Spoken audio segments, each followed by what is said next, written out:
हरे कृष्णा। हरे कृष्णा। समस्त भक्तों का हार्दिक स्वागत करते हैं आज का कार्यक्रम में।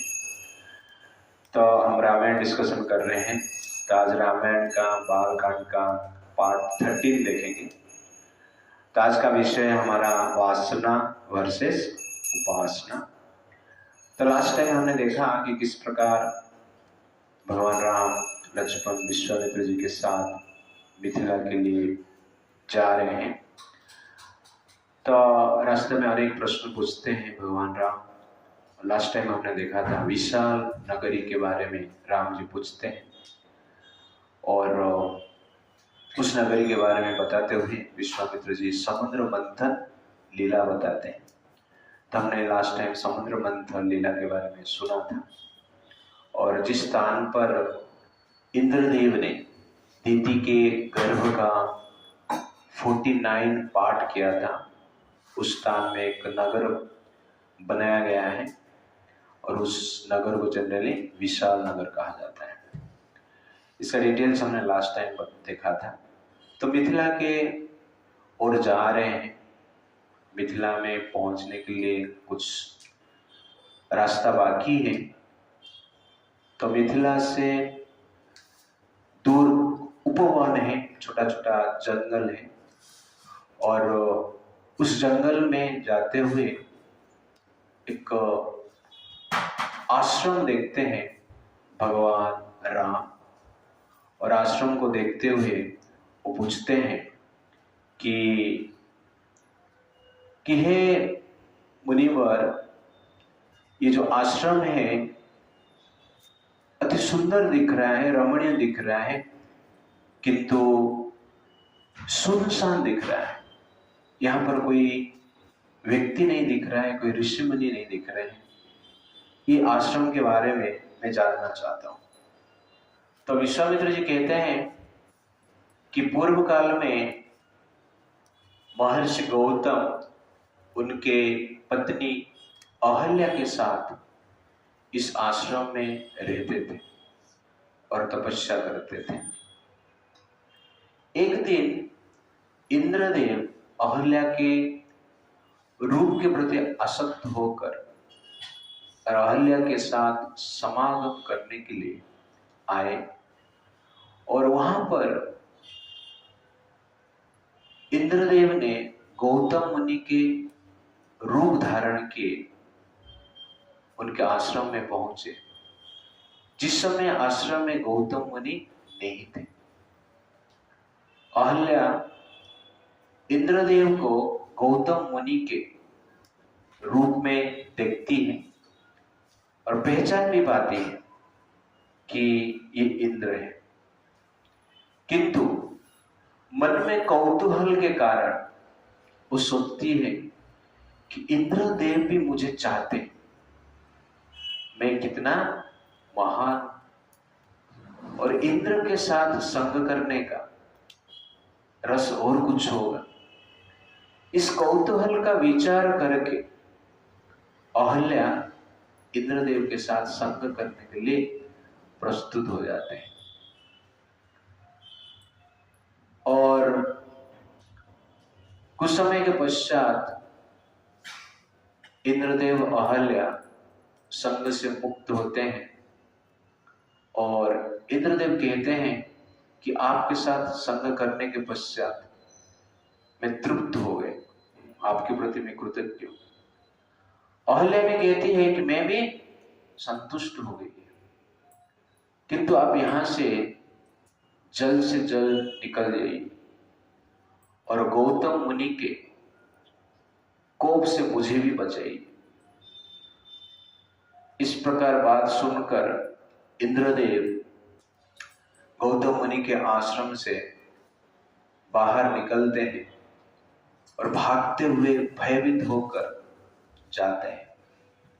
ठीक उस समय गौतम मुनि वहां पर उपस्थित होते हैं और उनके शरीर तेजमय रहता, अग्नि के ज्वाला के समान प्रकाशमय था और उनके वस्त्र तीर्थ जल से भिगा हुआ था।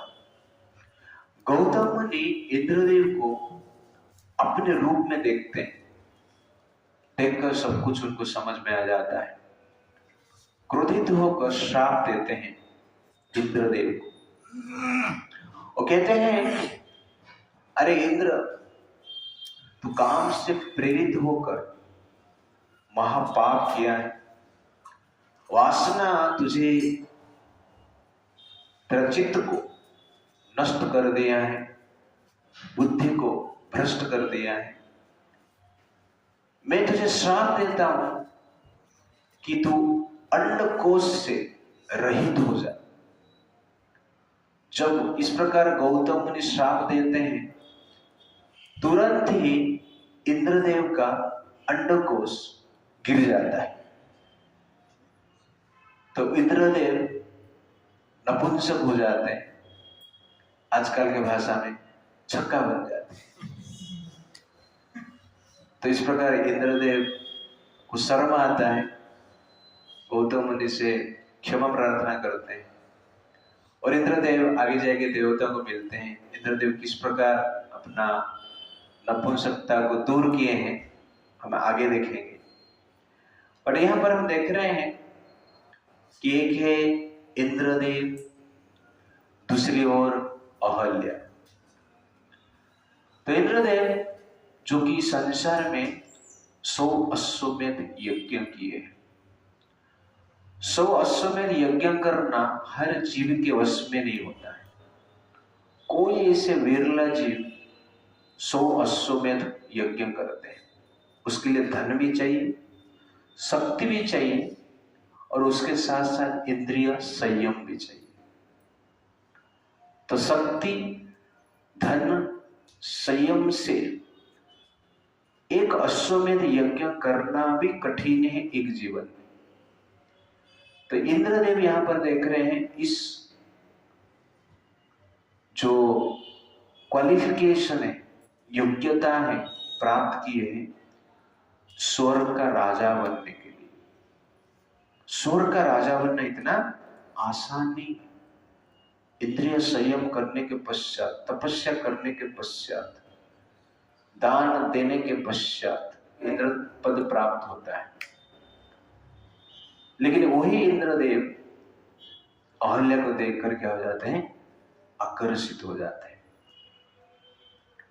और सबसे बड़ा आश्चर्य यहां पर है कि अहल्या को भी पता थी कि ये इंद्र है, गौतम मुनि के रूप में। और अहल्या भी साधारण स्त्री नहीं, वो भी तप करने वाली स्त्री, महामुनि गौतम मुनि के पत्नी, समस्त वेद शास्त्र के ज्ञाता है, इंद्रियों को नियंत्रण करते हुए जीने की व्यक्ति, इतना महान ऋषि के पत्नी, फिर भी उनका मन विचलित हो गया जानते हुए भी। तो ये है जनरली वासना का प्रभाव। आज इसके बारे में थोड़ा हम डिस्कशन करें। आज का टॉपिक महत्वपूर्ण भी है और थोड़ा गर्म भी आपको लगेगा, हॉट टॉपिक, हटके भी है बट महत्वपूर्ण भी है। आप कौन सा स्पिरिट में ले रहे हैं या आपके ऊपर निर्भर करता है।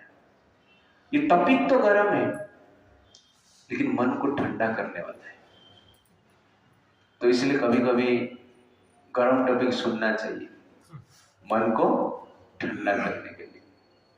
प्रभुपाद जी श्रीमद् भागवतम में 5वां स्कंद में एक श्लोक का परपट में कुछ अच्छी तरह से लिखते हैं इसके बारे में, वासना के बारे में।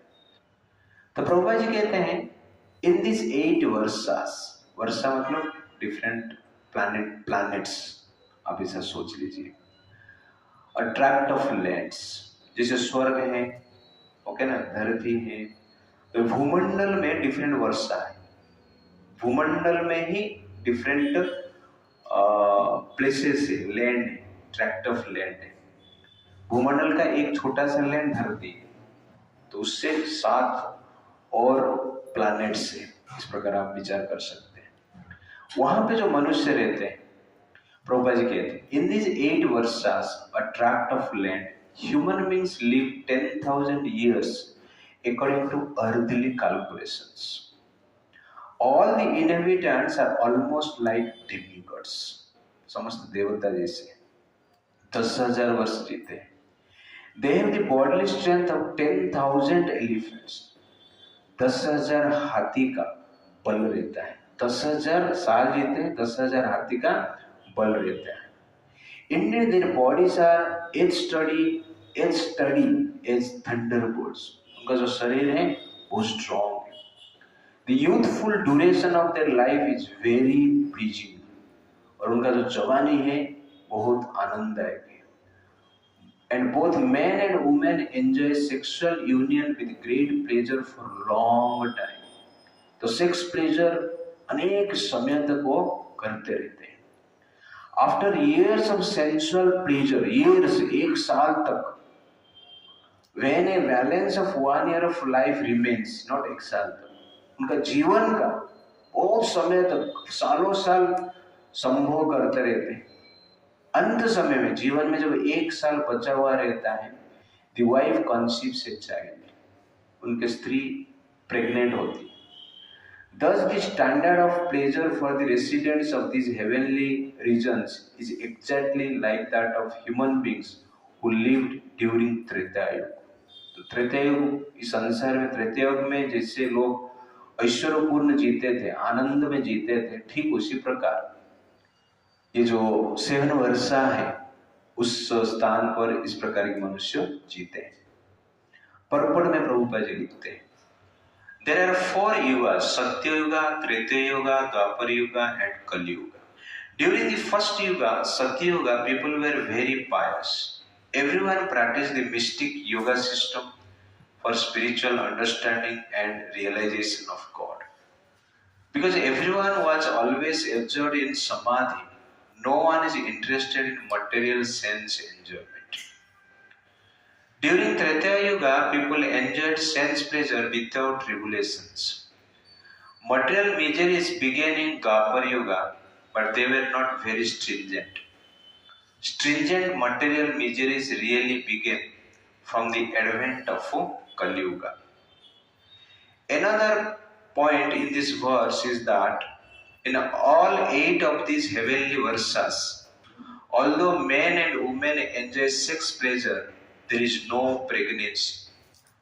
Pregnancy takes place only in lower grade of life.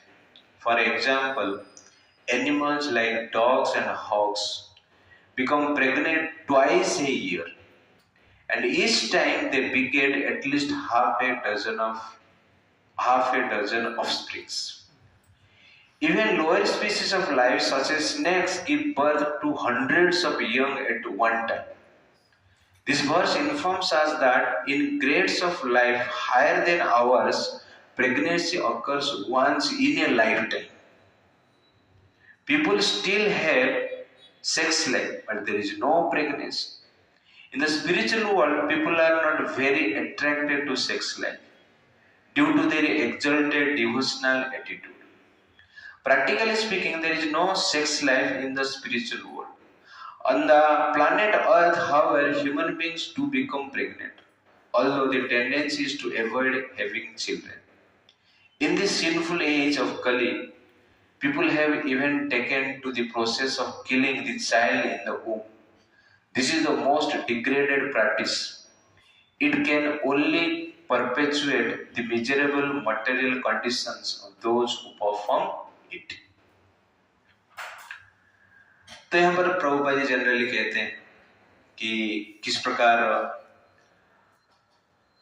जो वासना के प्रति आकर्षण है हेवनली प्लैनेट में भी है, अर्थ में भी है, बट उस संसार का जो शरीर इस प्रकार बना हुआ है कि 10,000 साल भोग करने के पश्चात भी प्रेगनेंसी नहीं होता है.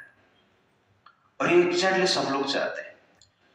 कोई भी व्यक्ति संसार में लगभग संतान नहीं चाहते, संतान हो जाता है. ये सत्य है. कोई संतान नहीं चाहता है, संतान हो जाता है. सब लोग सेक्स चाहते हैं, संतान उसका बाई प्रोडक्ट है। रियल प्रोडक्ट क्या है? मजा। तो उसमें संतान उत्पन्न होता है। हायर प्लैनेट्स में ये जो लैंड आप देख रहे हैं, ये इसको भूमंडल कहा जाता है, स्वर्ग से ही नीचे। वहां पर वंस ए ईयर क्या होता है? प्रेगनेंसी होता है। अंत once a year, end of life. और स्वर्ग में प्रेगनेंसी है ही, संतान उत्पन्न होते ही वो स्वर्ग है जहां पर इंद्रदेव रहते हैं। ओके, फिर भी इंद्र का मन तृप्त नहीं हुआ, धरती पे घूम रहे हैं है कि नहीं? फिर भी गली गली में घूम रहे हैं। It's like that. तो प्रभुपाद जी एक लेक्चर में कहते हैं, once one is situated in bhakti yoga, there is no more lust and greed. If one is free from lusty desire and greediness, then he is situated in bhakti yoga. He is paramahansa, he is amala atmanam कहते हैं। अमल आत्मा, वो व्यक्ति क्या है? मल से परे। तो संसार में आप देखेंगे तो लस्ट इज कंसिडर्ड एज मल। अमल आत्मा और मलात्मा। तो अमल आत्मा वो व्यक्ति है जो कि वासना से परे, लस्टी डिजायर से परे, सेक्सुअल इच्छा से और एक्टिविटी से परे।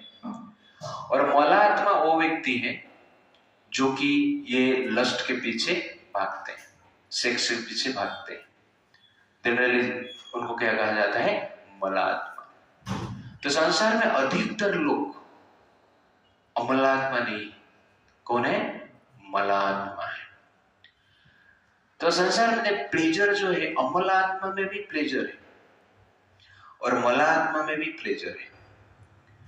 तो अमलात्मा मतलब जो भगवान कृष्ण के कथा कीर्तन प्राण प्रतिष्ठा में मजा लेते हैं, आनंद लेते हैं, उनको अमलात्मा कहा जाता है।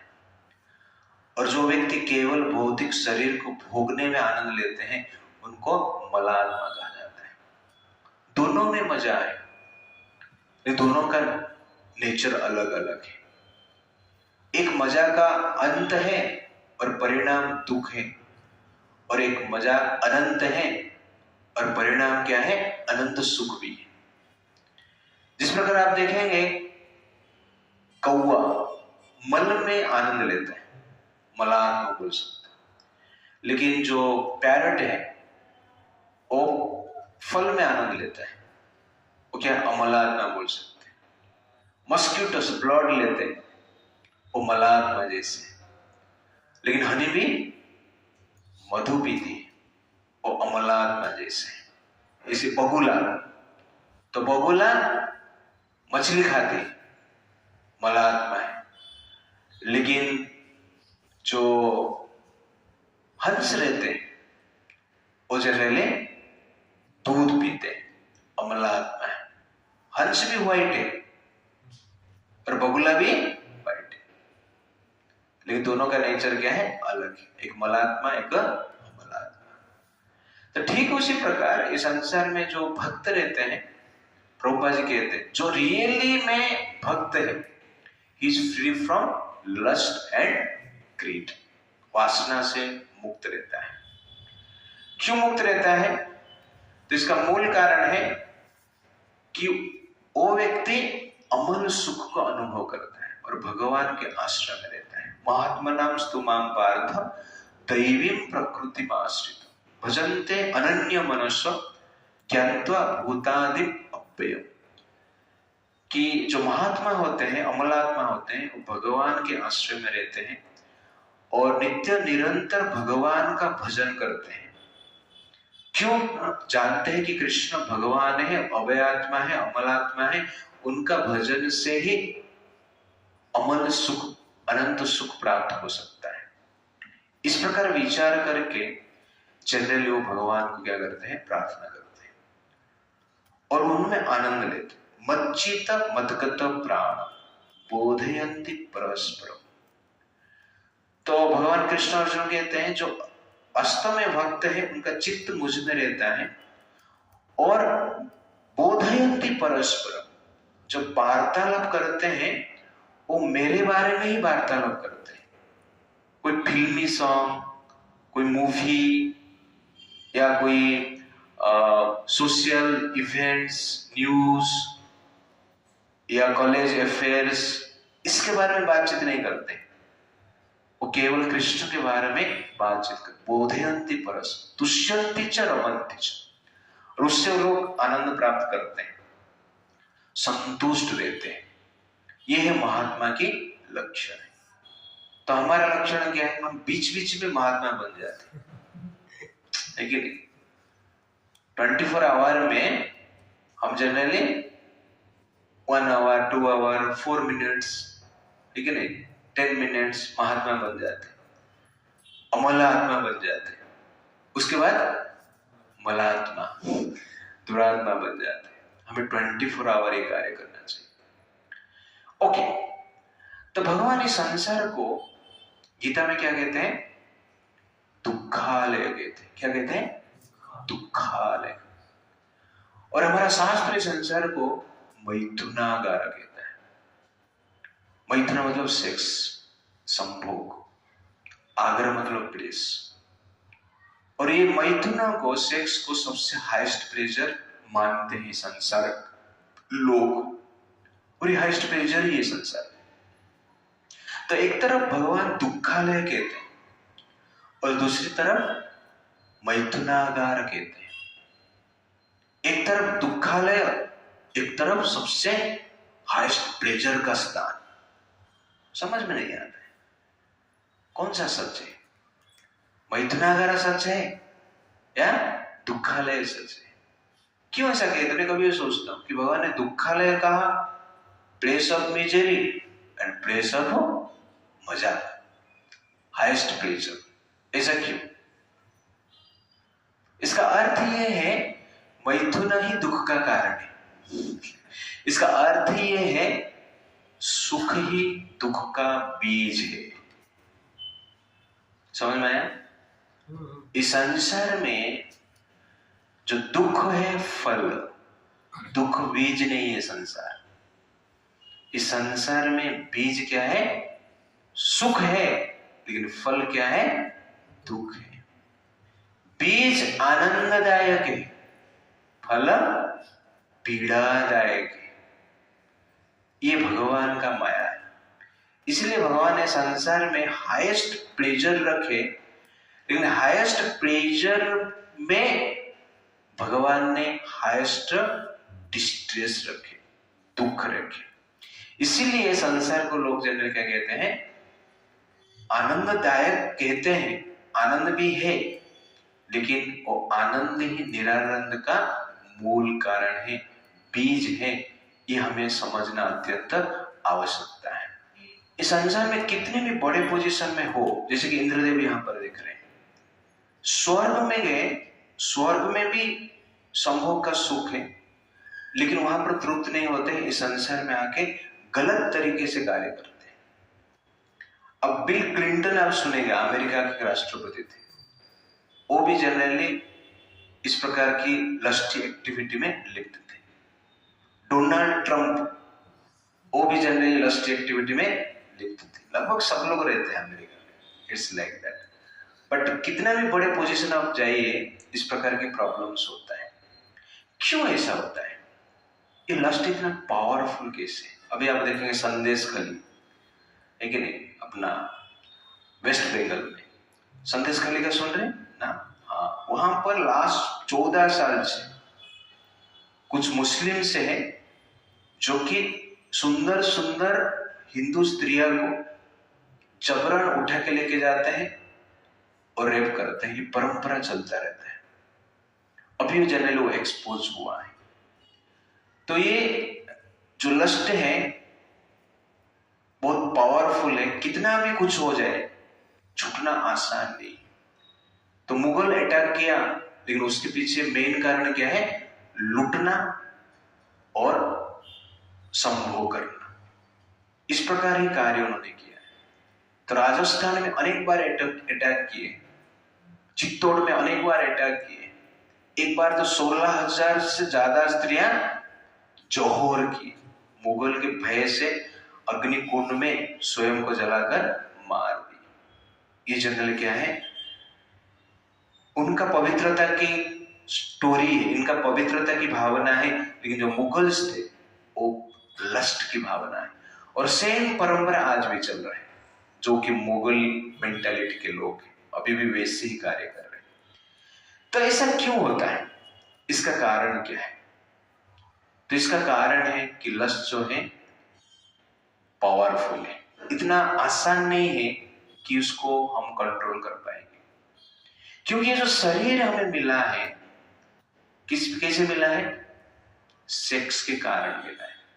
ये संसार निर्माण हुआ है लस्ट के कारण। और existence is created by sex. इसीलिए इस शरीर में जो लस्ट की भावना है बहुत स्ट्रॉन्ग है। ये नेचुरल है, शर्म की बात नहीं है। ये क्या है? नेचुरल है और पावरफुल भी है। कभी कभी मन में विचार आता है कि ऐसा क्यों होता है। नहीं, ये शरीर लस्ट से ही बना है। जो शरीर मिट्टी से बना है उसमें मिट्टी का खुशबू आएगा, है कि नहीं? जो शरीर गन्ना से बना है, गन्ना का मिठास उसमें आएगा।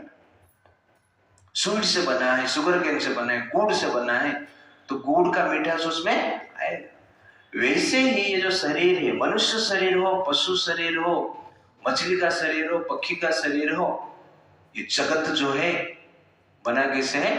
लस्ट से बना है, सेक्स से बना है। इसीलिए इस प्रकार के विचार भावना आना साधारण है, नेचुरल है। इसलिए संसार में आप कोई भी मूवी देखो तो ज्यादातर मूवी जनरल क्या है? लस्ट के ऊपर आधारित है, और लस्टी सीन्स ज्यादातर दिखाया जाता है। और ज्यादातर लोग पर्न वेबसाइट पे जाते हैं, ज्यादा व्यूज जो है पर्न वेबसाइट में होता है। तो क्यों होता है? Because of power of lust. और ये अतीत में भी होता था और अभी भी क्या है? होता है। और ये लस्ट को संस्कृत में वासना कहते हैं। क्या कहते हैं? वासना। वासना शब्द का अर्थ क्या है? वासना। वास मतलब बैठना, न मतलब नो, जहां पे बैठना नहीं चाहिए उसको क्या कहते हैं? वासना कहते हैं। वासना means not to dwell. We should not dwell, we should not have it, we should not indulge in it. That is actually क्या है? वासना। बट नाम तो वासना है, लेकिन सब लोग वहां पे ही बसते, वहां भी मजा लेते, बैठते। वासना नाम इंडिकेट करता है वहां पे बैठना नहीं। और ये मनुष्य का नेचर है, यहाँ पे एक नंबर नहीं करना है तो लोग वहां पे जाके ही करेंगे। वैसे वासना कहा जाता है, वहां पे बैठना नहीं तो लोग क्या करते हैं? वहां पे ही बैठते हैं। तो वासना में लिप्त रहते हैं। और ये वासना इतना पावरफुल है कि कुछ भी मानता नहीं, कोई भी संसार में कोई भी ताकत नहीं है कि वासना को कंट्रोल कर दे। जैसे कि हमने सुना है अजामिल। अजामिल ब्राह्मण परिवार में जन्म लिया था और समस्त प्रकार की ब्राह्मण का क्वालिटी उसके पास था। तो श्रीमद् भागवतम कहता है कि अजामिल का क्वालिटी क्या है? अयम हि श्रुत संपन्न शीलवृत गुणालय धृतव्रतः मृत्युदान्तः सत्यवान मंत्रवेद शुचि गुरु अग्नि अतिथि वृद्धानां शुश्रूषो अनहंकृतः सर्वभूत श्रुः साधुवो मीतवाक अनुसूयक।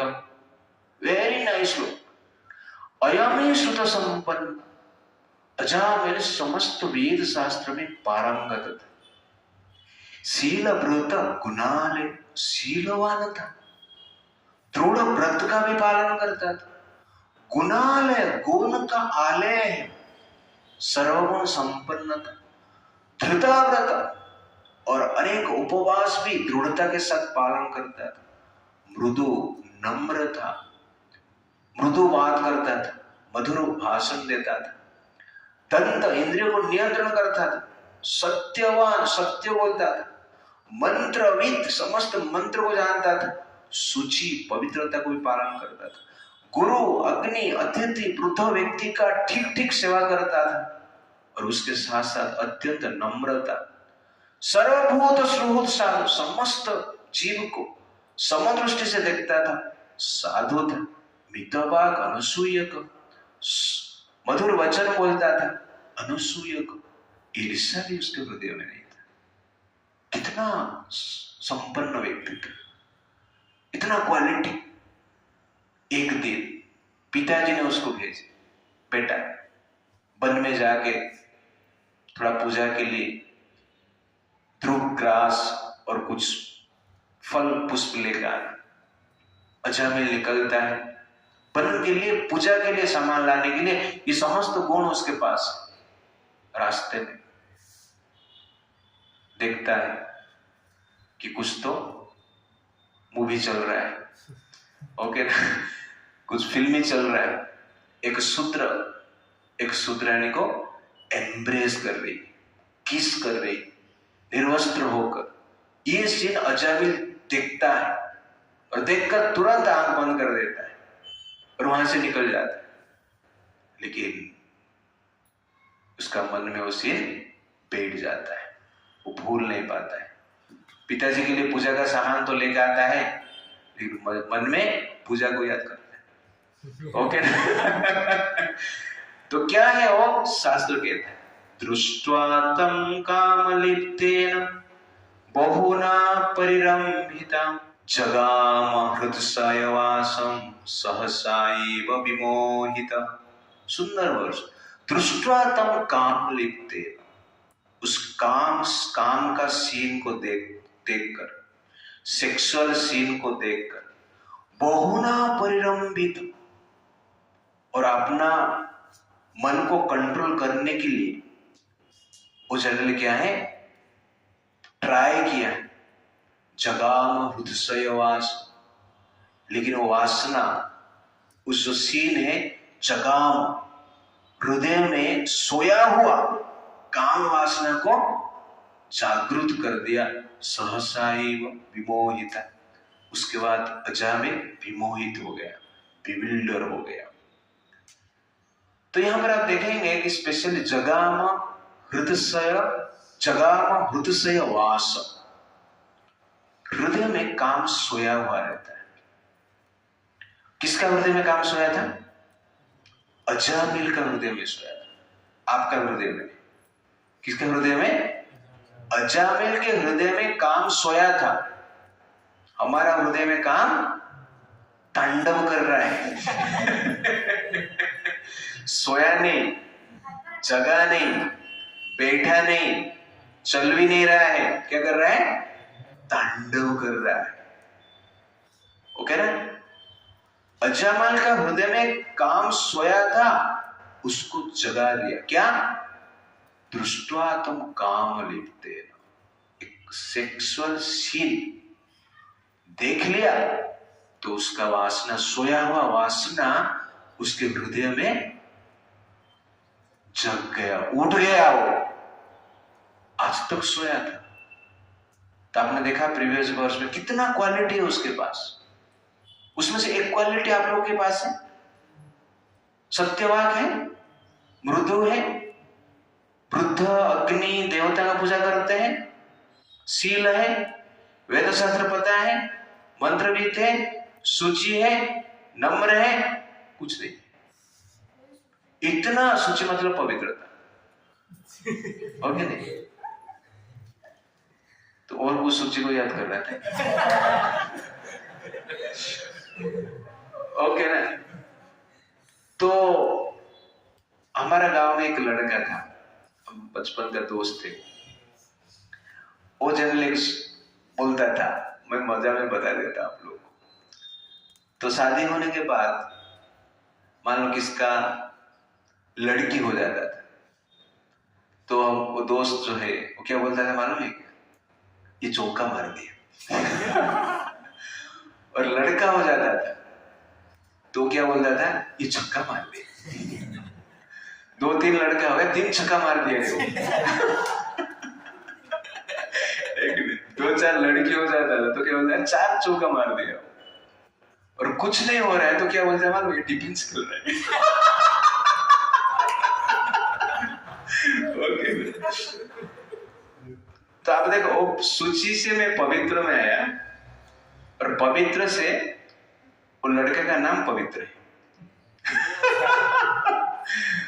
जगाम हृदयम वासम। मैं 20 साल हो गया गांव छोड़ दिया। लगभग 20 साल से मुझे कुछ याद नहीं था ये चीज। ये सूची बोला। सूची का ट्रांसलेशन मैंने किया पवित्र। जगाम हृदयम वासम। 20 साल से सोया था ये थॉट। You understand? मैं प्रिपरेशन में भी ये नहीं पॉइंट। अभी तो मैं ये लेक्चर में 2 महीने पहले आश्रम में दे चुका हूं, लेकिन उस समय में भी विचार नहीं था। आज भी पढ़ा तो इतना विचार नहीं था, बट एक वर्ड, पवित्र शब्द, उसको याद कर दिया। यू अंडरस्टैंड ना? इसको कहते हैं जगाम हृदयम वासम। तो अजामिल इतना अस्थिर था, तपस्वी था, इसीलिए उसका हृदय में काम सोया था। अब तप करेंगे तो काम सो जाता है, काम मरता नहीं, काम सो जाता है। काम को सुलाना है, वासना को सुलाना है, सेक्सुअल डिजायर को सुलाना है, तो क्या करना चाहिए? तपस्या करना चाहिए, व्रत को पालन करना चाहिए, तब जाके काम सोता है। लेकिन काम मरता नहीं। सोया हुआ आदमी का उठा सकते हैं, उठ जाता है। आप उठाना नहीं चाहेंगे, बाहर से कोई चिल्लाएगा, आप उठ जाएंगे। आप उठना नहीं चाहेंगे तो जनरली क्या है, कुछ तो कारण बनेगा जिसके कारण उठ जाएंगे। कोई भी उठाएगा नहीं, कितना सोएगा, कुछ समय के बाद तो उठ जाएगा। ठीक उसी प्रकार ये वासना तपस्या से, व्रत से, सत्य का पालन करने से ये वासना क्या होता है, हृदय में सो जाता है। बट भगवान ये संसार इसी प्रकार बनाया है, संसार ऐसे ही बनाया है जिस संसार में वासना को उठाया जाता है। और कलयुग में हर मूवमेंट वासना को उठाने के लिए है। कॉलेज जाओ, वासना को उठाया जाता है। मोबाइल देखो, वासना को उठाया जाता है। दोस्त में वार्तालाप करो, वासना को उठाया जाता है। तो इस प्रकार आप देखेंगे, बिलबोर्ड देखो, वासना को उठाया जाता है। रोड पे जाओ, वासना को उठाया जाता है। हर स्थान पर वासना को उठाया जाता है। तो इसलिए वासना को सुला के कुछ फायदा नहीं। हमारा वासना तो उठाने की जरूरत नहीं, तांडव तो कर रहा है। और म्यूजिक अच्छी तरह से होगा, जोर जोर और तांडव चले। तो ये जनरली अजामिल का सिचुएशन है। उसका हृदय में वासना जग गई, और वासना जब जग जाता है, उठ गया वासना, तो क्या होता है? वासना जब जग जाता है क्या होता है? श्रीमद् भागवतम कहता है, स्तंभयमात्मनात्मनम् यावत् सत्यम यथा श्रुतम् न शशांक समाधातुं मन मदन वेपितम्। सुंदर वर्ष। स्तंभय आत्मना आत्मना। अजामिल ने अपना मन को कंट्रोल करने की प्रयास किया। कैसे किया? यावत् सत्यम यथा श्रुतम्। जो शास्त्र सुना था, वेद का ज्ञान उसके पास था, उसको याद किया, गीता को याद किया, भगवत गीता को याद किया, श्लोक को याद किया, बाकी वेद शास्त्र का अनेक श्लोक याद किया, न सांसा का समाधातु, लेकिन मन को कंट्रोल नहीं कर पाया। मदन वेपिता, मदन ने मन को मार दिया था, घायल कर दिया था। कोई ऑइंटमेंट काम नहीं है। अजामिल का जो शास्त्र का नॉलेज था, जब वासना जाग गया, नॉलेज नष्ट हो गया। वासना नॉलेज को खा लेता है। वासना जो है, ज्ञान जो है वासना का आहार है, वो खा लेता है। इतना आसान नहीं है नॉलेज से आप वासना को कंट्रोल कर पाए। ये एग्जाम्पल है कि वासना को नॉलेज कंट्रोल नहीं कर पाया, सुला देता है। लेकिन जो वासना जाग जाता है ना, क्या होता है, वो नॉलेज को ही खा लेता है। इसलिए ज्ञान से आप वासना को कंट्रोल नहीं कर पाएंगे, ये पॉसिबल नहीं। रावण के पास भी ज्ञान था, वैदिक नॉलेज था, ब्राह्मण का पुत्र भी था, ट्रेनिंग प्रॉपर लिया था, मंत्रोच्चारण भी कर रहा था, शिव जी को भी जगा रहा था, इतना पावरफुल था, लेकिन वासना को कंट्रोल नहीं कर पा रहा था। ये प्रमाण करता है कि ज्ञान से आप वासना को कंट्रोल नहीं कर पाएंगे। इसलिए जनरली ज्ञान से हो या तपस्या से भी वासना को कंट्रोल करना अत्यंत कठिन है। ये इस प्रकार आपको समझना चाहिए। क्यों? ये आग जैसा है, और ये आग जब जलता है, किसको पहले जलाता है? ज्ञान को जलाता है। इस प्रकार कहा जाता है सिगरेट कभी हानि नहीं करता है, सिगरेट कभी हानि नहीं करता है, और लड़की भी कभी हानि नहीं करती। दोनों शांत स्वभाव के, सिगरेट भी शांत रहता है, लड़की भी शांत रहती है, दोनों कभी हानि करते ही नहीं। आपको एक चीज को संभालना है, आग मत लगाना। सिगरेट में आग लगाएंगे चलेगा, धुआं निकलेगा। You understand? तो जगाम हृदयम वासम। तो ये जो संसार में हम जी रहे हैं ना, अभी जो हम मटेरियल वर्ल्ड में जी रहे हैं, मॉडर्न एज में जी रहे हैं, डिजिटल एज में जी रहे हैं, आग का दुनिया में जी रहे हैं। इस संसार में हमारा चित्त में आग लगता रहता है, इसीलिए सब लोग क्या कर रहे हैं, चल रहे हैं। सेकंड एग्जांपल है लस्ट वर्सेस अस्टेरिटी। तो पहला मैंने देखा लस्ट वर्सेस नॉलेज, तो लस्ट वर्सेस अस्टेरिटी, तपस्या। अब देखेंगे यहाँ पर अजामिल अपने ज्ञान से कंट्रोल करने का प्रयास किया, हुआ नहीं। अभी तपस्या में देखें तो एक ऋषि थे, उनका नाम है सौबरी मुनि। क्या नाम था? इतना पावरफुल थे कि पानी के भीतर रहकर हजार हजार वर्ष तपस्या करते थे। हम एक मिनट रुक नहीं सकते, पानी के भीतर कैसा तपस्या कर रहे थे। तपस्या से उनका शरीर जो था पानी में सड़ गया है, इस प्रकार शरीर हो गया था।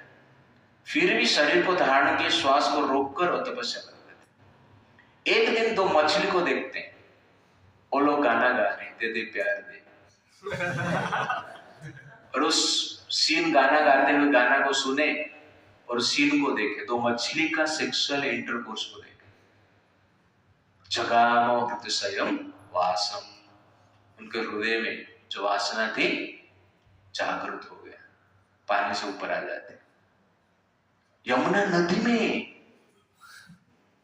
तपस्या कर रहे थे, जिस नदी में भगवान कृष्ण ने जल क्रीड़ा की, उस नदी में सौवर मुनि तपस्या कर रहे थे, और मछली को देखकर, मछली का रास, मछली का क्रीड़ा देखकर उनके मन में सेक्सुअल डिजायर उत्पन्न हुआ। तुरंत बाहर आ जाते हैं, मांधात महाराज के पास जाते हैं, जो कि पूरा संसार का राजा थे। 7 आइलैंड जो बोलते हैं ना, आप जो बताया, वो 7 आइलैंड का राजा थे, एक धरती का। इस प्रकार राजा थे, उनका 50 बेटी थी, पुत्री थी। सीधा उनके पास गए, बोलेगी मुझे शादी करना है। डायरेक्ट 1000 साल तपस्या की थी। कहां पे? पानी के भीतर, अंडरवर्ल्ड। किसको देखे? मछली, है कि नहीं? हॉलीवुड बॉलीवुड स्टार को नहीं देखे, मछली को देखे। Fish star fish. उनका मन में क्या होता है? वासना उत्पन्न होता है। तुरंत निकलते मानदाता के पास जाते हैं। वो कहते हैं आपका बेटी के साथ विवाह करना। मानदाता बोलते हैं, उनको देख के उनको लगता है ये बुढ़ा है, तपस्वी है, शरीर सड़ चुका है, देखने में कुरूप दिख रही है, ये क्या शादी करेगी? बोले ठीक है, लड़की को मैं बुलाती हूँ, उनको पसंद आ जाएगा तो शादी कर लेंगे। क्योंकि ऋषि थे, तपस्वी थे, उनको मना करेंगे तो शाप मिल जाएगा। इसलिए बेटियों की इच्छा के अनुसार ही हम करें। तो मानदाता महाराज ने उनके बेटियों को बुलाने के लिए उनका एक मिनिस्टर को भेज दिया। उस समय पे सौवर्य मुनि सोच रहे हैं कि मैं क्या करूं, मेरा रूप तो ऐसा है, कुरूप है, सड़ चुका है शरीर, और ये मुझे देखेंगे तो पसंद नहीं करेंगे। ये विचार कर रहे हैं और अपना तप बल से अपना रूप को बदल रहे हैं, चेंज करते हैं, यौवन शरीर को प्राप्त करते हैं तपस्या से। This is the power. और राजा के सामने ही एक बड़ा महल बनाते हैं अपना तप बल से, और महल में अनेक प्रकार के रत्न है, अनेक प्रकार की वस्त्र है, बेड है, स्विमिंग पूल है, एवरी फैसिलिटी है, modern facility. Maid servant with main servant, चाकर और चाकरानी दोनों भी उसमें रहते हैं। अत्यंत आकर्षक महल बनाते हैं और 50 बेड भी बनाते हैं, सुंदर, शादी करने के लिए। मानदाता सब देख रहे हैं, ये सड़ा हुआ आया था, लेकिन ऐसा चमत्कार देखकर उनको आश्चर्य होता है, उनको शर्म भी आता है। वो कहते हैं मैं राजा हूं कि कुछ फायदा नहीं, ये तपस्वी के पास जितना शक्ति है मेरे पास है ही नहीं। खुश हो जाता है। 50 बेटियां आते हैं, मान सौवर्य मुनि के रूप को देखते हैं। तो मानदाता सोच रहे थे इस का रूप देख के लोग, मेरे बेटे तो कोई रेडी नहीं हो। सौवर्य मुनि इतना सुंदर थे, कहा जाता है कि स्वर्ग का अप्सरा भी उनको देख के आकर्षित हो, ऐसे सुंदर थे। 50 लड़कियां परस्पर में झगड़ा करने लगे कि मैं इसके साथ शादी करूं, मैं इसके साथ शादी करूं। सब लोग ऐसा झगड़ा करने लगे उनके सामने, पिताजी के सामने। बाद में सौवर्य मुनि बोलते झगड़ा मत करो, मैं सबके साथ शादी करने वाला हूं। 50 के साथ वो क्या करते हैं? विवाह करते हैं, और स्वयं को 50 एक्सपेंशन भी करते हैं। भगवान कृष्ण 16,108 एक्सपेंशन किए, लेकिन सौवर्य मुनि ने 50 एक्सपेंशन करते हैं और 10,000 वर्ष तक भोग करते हैं। और हर स्त्री से 100 पुत्र उत्पन्न करते हैं। कितना? 100 पुत्र, 5,000 पुत्र उनका। हम दो, हमारे दो नहीं, 5,000 पुत्र उत्पन्न करते हैं। और इतने होने के पश्चात सौवर्य मुनि एक दिन सोचते हैं कुछ मजा नहीं आ रहा है। वो कहते हैं एवं गृहेष्वभिरत विषयान विविधैः सुखम् स्वमानन च अतुष्यात् अज्यस्तोकै इवानल। वो कहते हैं एवं गृहेश अविरतम, इस प्रकार गृह सुख में, सेंस ग्रेटिफिकेशन में, इंद्रिय तृप्ति में लिप्त होकर अनेक वर्ष बीत चुका है, लेकिन अभी तक मन में संतोष नहीं।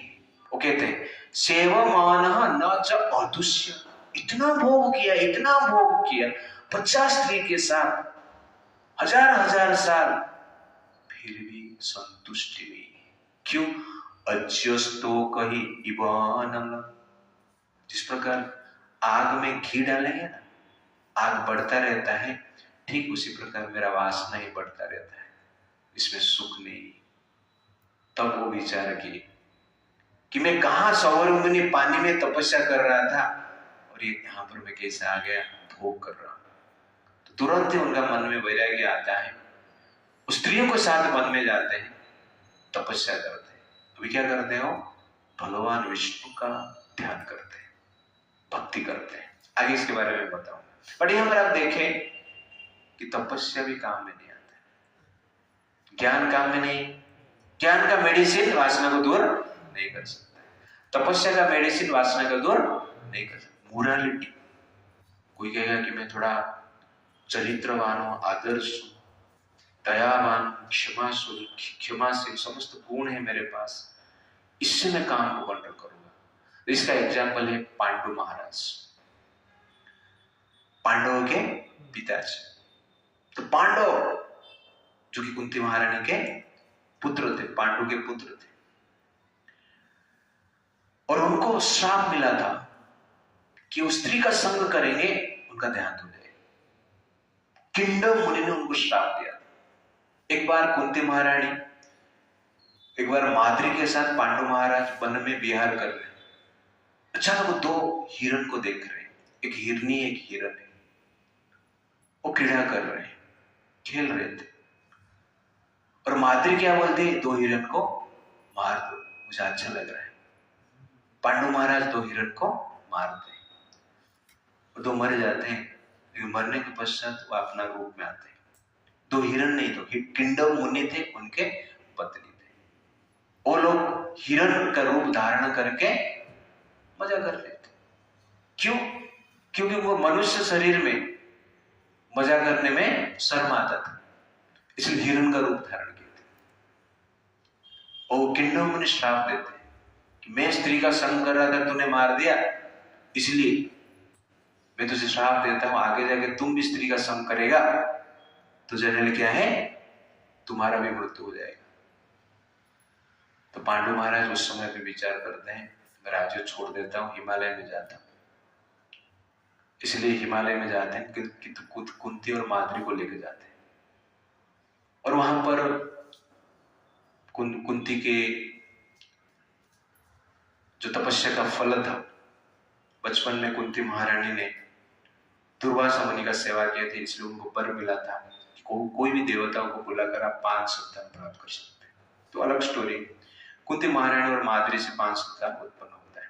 लेकिन एक दिन पांडु महाराज अकेले माद्री को देखते हैं, वन में, उपवन में, बगीचा में, और उसमें क्या होता है, जगाम हृदयम वास। पांडु महाराज सोचो कितने पवित्र है, इतने सुंदर संतान उत्पन्न हुए उनसे, पावरफुल संतान, भगवान के भक्त भी प्रकार का आप देखें। और जगाम हृदयम वास, माद्री को एक दिन वन में देखते हैं, वासना जागरण होता है, श्राप मिला, पता है, मरने वाला हम पता है, बट माद्री के साथ संग करने का प्रयास करते हैं और क्या है, मर जाते हैं। इसलिए काम मोरालिटी भी आपको, मोरालिटी से भी आप कंट्रोल नहीं कर सकते। यज्ञ से कोई बोले मैं स्वाहा यज्ञ कर रहा हूं, तो भी आप काम कंट्रोल नहीं कर सकते। कश्यप मुनि, ब्रह्मा जी के संतान अंगिरा हुए, अंगिरा के पुत्र कश्यप मुनि हुए। कश्यप मुनि एक बार यज्ञ कर रहे थे, स्वाहा, उस समय में दीति आती, जो लास्ट टाइम आपने पास टाइम सुना, वही पास टाइम दीति आती है, और कश्यप मुनि के जो पुत्र है उसको खींचते हैं। वो कहते हैं मुझे संतान चाहिए, अब भी चाहिए, इंद्रों को मारने के लिए मुझे संतान चाहिए। तो कश्यप मुनि बोलते अभी जो संध्या समय, अभी जो संतान उत्पन्न हो गए, राक्षसी संतान उत्पन्न हो, इसलिए ठीक समय नहीं भोग करने का, संभोग करने का। दीति सुनती नहीं और वो खींचते रहते हैं, बार बार खींचते हैं तो उनका मन भी खींच जाता है, और दीति और कश्यप मुनि संध्या समय में संभोग करते हैं। तो उनसे जो संतान उत्पन्न होता है उसका नाम क्या है, हिरण्यकशिपु और हिरण्याक्ष। तो यज्ञ से भी आप सेंस को कंट्रोल नहीं कर सकते। और उसके साथ साथ क्या है, लविंग रिलेशनशिप। लविंग रिलेशनशिप मतलब आपका संबंध जो है उसको भी सेक्स केयर नहीं करता है। ययाति महाराज करके राजा है, जजाति महाराज कहते हैं और ययाति महाराज कहते हैं। उनको उनका दो पत्नी थे, एक है श्रमिष्ठा और एक है देवयानी। तो देवयानी शुक्राचार्य के बेटी थी और श्रमिष्ठा देवयानी के सेविका थी। लेकिन ययाति महाराज श्रमिष्ठा के साथ भी संबंध रखते थे। तो देवयानी ने शुक्राचार्य को कंप्लेन की कि ऐसे ययाति कर रहे। शुक्राचार्य एक दो बार वार्निंग दिए, तीसरे बार श्राप दे दिए, तू बूढ़ा हो जा। तो ययाति महाराज शुक्राचार्य को श्राप से बूढ़ा हो जाते हैं, जवान से बूढ़ा हो जाते हैं, फिर भी वासना नहीं जाता है। वो क्या करते हैं, अपने उनके 4 पुत्र रहते हैं देवयानी से, उनके पास जाते हैं और 4 पुत्रों को बोलते तुम्हारा यूथहुड मुझे दे दो, मुझे भोग करना है। और 4 पुत्र में से कोई पुत्र नहीं देता, उसमें से एक पुत्र है जिसका नाम है पूर्व। वो क्या करते हैं, अपना जवानी पिताजी को देते, चाह ले तुम भोग कर। वो बूढ़ा हो जाते हैं, मतलब कहने का अर्थ उनके जो जवानी पावर ययाति को देते। तो रिलेशनशिप को भी केयर नहीं कर रहे थे यहां पर ययाति महाराज। आप देखें क्यों, लस्ट। उसके साथ साथ हायर पोजीशन, एग्जाम्पल है इंद्रदेव, अहल्या का पास टाइम जो कि हम देख रहे हैं। इतना बड़ा पोजीशन में है फिर भी मन को कंट्रोल नहीं कर पाते। और तीसरा है lust doesn't care for nectar also, अमृत का भी केयर नहीं कर रहे हैं। लास्ट टाइम समुद्र मंथन पास्ट टाइम में हमने देखा तो राक्षसों के हाथ में क्या है, अमृत है। जैसे आपके हाथ में मोबाइल रहता है, सबके पास मोबाइल है, हाँ, तो मोबाइल हम देखते रहते, अमृत का बाद में चलता रहेगा, लेकिन हमारे हाथ में क्या है, मोबाइल को अटेंशन रहता है और कुछ देखते रहते हैं। वैसे नहीं, उनके हाथ में, राक्षसों के हाथ में क्या था, अमृत। अमृत है, लेकिन मोहिनी मूर्ति जब उपस्थित होती है उनका अटेंशन कहां पे जाता है, मोहिनी के रूप में जाता है और भ्रमित हो जाते हैं। लास्ट टाइम पास्ट टाइम बताया था मैं, थोड़ा बताया था, ओके ना। तो मोहिन बोलती है जनरली, भगवान विष्णु मोहिन रूप में आते हैं और कहते हैं कि मैं जो अमृत का डिस्ट्रीब्यूशन करते समय भेदभाव भी कर सकती हूँ। तो नहीं, आप तो सरल लग रहे हैं, आप भेदभाव कैसे कर सकते हैं, हम तो ऐसा विश्वास नहीं हो, आप मजाक कर रहे इस प्रकार राक्षस कहते हैं। और अमृत है, लेकिन मोहिनी रूप को देखकर अमृत को भी भूल जाते हैं। This is the power of lust. और फेम मतलब क्या है, रेपुटेशन को भी ध्यान नहीं देते। तो रेपुटेशन को कौन नहीं ध्यान दिया, नारद मुनि। तो नारद मुनि फेमस है पूरा संसार में, किस लिए, ब्रह्मचर्य व्रत के लिए और भगवान की भक्त है, इस प्रकार भाव से। नारद मुनि एक बार कामदेव को डिफीट कर दिया। कामदेव उनका तपस्या को भंग करने आए तो कामदेव उनका तपस्या को भंग नहीं कर पाए। तो नारद मुनि खुश हो जाते हैं, बोलते हैं मैं काम को जीत लिया। और शिव जी को जाके कहते हैं, बोलते हैं भगवान मैं काम को जीत लिया। आपने काम को जीता था, काम को भस्म कर दिया था। आपने काम को जीता लेकिन क्रोध कर लिया। मैंने काम को भी जीता, क्रोध भी नहीं किया, इसलिए मैं काम को जीता और क्रोध को भी जीत लिया। शिव जी को जाके ऐसा कहते हैं। ऐसा दोस्त में बात करते हैं। तो शिव जी कहते हैं हाँ ठीक है, मुझे बताया तो ठीक है, चलेगा, लेकिन विष्णु भगवान को जाके मत बताना अपने, मुझे जैसा बताया। हाँ चलेगा। बाद में शिवलोक से कैलाश से जाते समय मन में विचार आता है, हाँ इतना बड़ा अचीवमेंट मैंने किया, सर्टिफिकेट दिखाना चाहिए, लेकिन लड्डू बांटना चाहिए, नहीं तो लोगों को कैसे पता चलेगा। तो विष्णु भगवान के पास जाते और कहते हैं भगवान मैंने काम को जीत लिया। और शिव जी ने काम को भस्म किए थे, मैंने भस्म नहीं किया, काम को जीता, क्रोध भी नहीं किया, आपके जैसे ही, आप जैसे काम को जीते, भस्म नहीं किए, वैसे ही मैंने किया है। भगवान थोड़ा हंसने लगे, ठीक है, अच्छा करेंगे, थैंक यू वेरी मच। आपके जैसे महान व्यक्ति कोई नहीं, आपके जैसे सेंस कंट्रोल कोई नहीं कर सकता है।